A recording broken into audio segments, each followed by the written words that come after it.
Sobat Diet Kalori, bertemu kembali dengan saya Erwin Eka, founder dari dietkalori.co.id. Dan di kesempatan kali ini kita akan membahas tentang fakta ya yang terjadi terhadap seorang remaja berkebangsaan Inggris yang terlalu sering mengkonsumsi junk food atau makanan rendah nutrisi dan ternyata mengakibatkan kebutaan terhadap diri dia. Jadi selama ini kita berpikir bahwasanya mengkonsumsi junk food ini tidak baik, mengandung lemak, menyebabkan tubuh kita kegemukan, obesitas, tidak mencukupi nutrisi yang dibutuhkan oleh tubuh dan sebagainya ya. Nanti kedepannya akan menyebabkan nanti ya di usia senja akan menyebabkan penyakit-penyakit yang berkaitan dengan lemak, berkaitan dengan kinerja jantung, penyakit jantung dan sebagainya, tanpa berpikir bahwasanya dalam kondisi saat masih muda pun ternyata akan ada efek samping dan bukan hanya kegemukan, ternyata bahkan sampai ke kebutaan seperti itu. Jadi awalnya remaja tersebut ya usia 14 tahun dia berkonsultasi ke dokter karena merasa tubuh dia sering sekali merasa lemah ya. Jadi gampang sekali merasa capek, merasa lelah, terus kemudian dilakukan pemeriksaan dan didapati bahwasanya remaja tersebut mengalami kondisi kekurangan vitamin B12 sehingga dia mengalami anemia, makanya dia cepat lelah, cepat capek dan akhirnya dokter meresepkan suplemen vitamin, terus kemudian memberikan nasihat seputar pola hidup sehat, menu makanan yang sebaiknya dikonsumsi dan sebagainya. Terus kemudian 1 tahun kemudian ya dia kembali dengan masalah pendengaran dan penglihatan.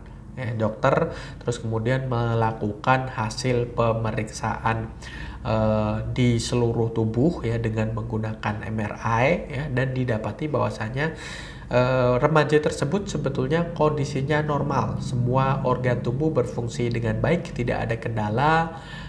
Dan ya pemeriksaan MRI ini sangat menyeluruh ya, dari pembuluh darah, otak, saraf ya dan fungsi organ semuanya didapati bahwasanya anak remaja tersebut dalam kondisi yang normal.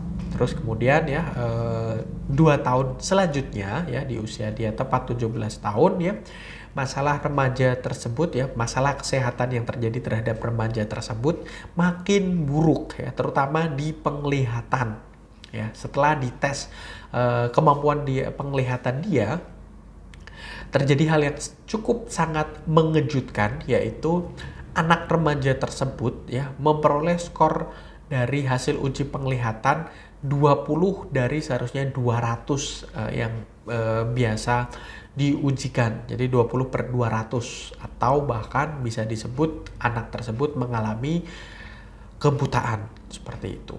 Nah, jadi didapati bahwasannya ya anak tersebut sejak SD selalu mengkonsumsi makanan-makanan yang menurut dia enak ya, misalnya sosis, kentang goreng, ham, roti putih, sandwich, burger, dan mengkonsumsi banyak sekali minuman-minuman bersoda dan sebagainya sejak SD ya. Jadi makanan itulah yang menjadi makanan-makanan favorit dia, chicken nugget, pokoknya semua makanan-makanan yang olahan ya, makanan-makanan yang merupakan menu-menu andalan di restoran siap saji, restoran cepat saji ya, fast food, gerai fast food atau junk food ya, semacam seperti itulah yang selalu dia konsumsi dalam aktivitas dia sehari-hari. Dan ternyata makanan-makanan semacam seperti itu mempengaruhi kinerja syaraf, terutama dalam hal ini tentu saja adalah saraf mata. Jadi mempengaruhi penglihatan dia, sampai bahkan tadi ya hasil tes penglihatan menyatakan bahwasanya dia mengalami kebutaan. Hasil tes uji penglihatan menunjukkan skor 20/200. Jadi hanya 10% saja fungsi penglihatan yang biasa atau yang bisa ditangkap. Jadi dia hanya bisa melihat cahaya masuk tanpa terus kemudian mengetahui apa yang ada dalam depan dia dan sebagainya. Nah, ini harus diperhatikan bahwasanya nutrisi, ya, makanan-makanan yang rendah nutrisinya, makanan-makanan yang cenderung tinggi kalorinya karena diproses dengan cara digoreng, terus kemudian makanan-makanan yang merupakan olahan, mengandung pengawet dan sebagainya, itu tidak baik, bukan hanya berakibat kegemukan tapi bahkan bisa merusak penglihatan yang kita miliki. Nah, saya rasa itu ya mudah-mudahan bermanfaat bagi kita semua, mengingatkan kita untuk senantiasa ya menjaga kesehatan kita, salah satunya dengan mengkonsumsi makanan-makanan sehat.